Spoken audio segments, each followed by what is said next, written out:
Los ángulos entonces tienen clasificación. Según el tipo de abertura que ellos tienen, van a tener diferentes nombres. Todos los ángulos que tengan una abertura menor a los 90 grados, en ese caso los vamos a llamar los ángulos agudos. Si el ángulo tiene exactamente los 90 grados y forma una esquina, en ese caso ese ángulo se llamará el ángulo recto. Cuando ese ángulo está más abierto, ya tiene más de los 90 grados, entonces se llamarán los ángulos que son obtusos. Y finalmente, cuando ya queda totalmente extendido, o sea, abrió y quedaron sus dos líneas abiertas en sentidos contrarios, en ese caso ese ángulo lo vamos a llamar un ángulo extendido. Entonces hemos puesto los nombres a estos ángulos según la abertura que tienen y por lo tanto los hemos clasificado.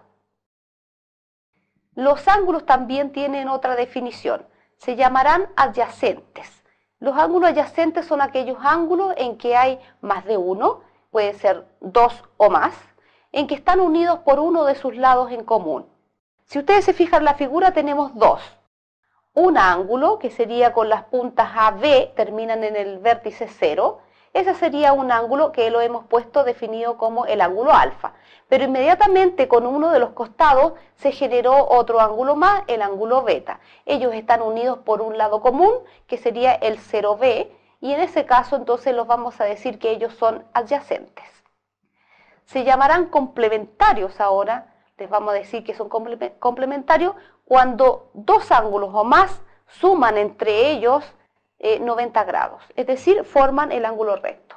La figura muestra entonces un ángulo alfa y un ángulo beta que además de ser ángulos complementarios, ellos también son adyacentes, están unidos por un lado común, sumados ellos dos, me suman 90, por lo tanto los vamos a llamar ángulos complementarios.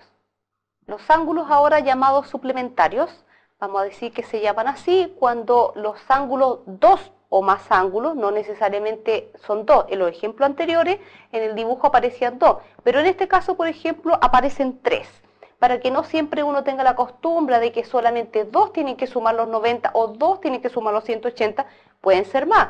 En este caso, por ejemplo, alfa, beta y gamma, hemos puesto tres, y los tres tienen que sumar 180 grados. En ese caso, ellos tres se llaman suplementarios. La suma de estos ángulos tiene que ser los 180. Y finalmente otra definición, vamos a decir ángulos opuestos. La característica de los ángulos opuestos es que ellos son la continuación del mismo ángulo, pero hacia el otro sentido contrario, y forma un segundo ángulo que como propiedad tiene la misma medida. Por eso el dibujo muestra ángulo alfa y el otro también se llama alfa. Ellos están unidos, digamos así, como por la espalda, ¿ya? Tienen un punto común que se llamaría el vértice. La característica entonces, miden exactamente igual, son ellos idénticos.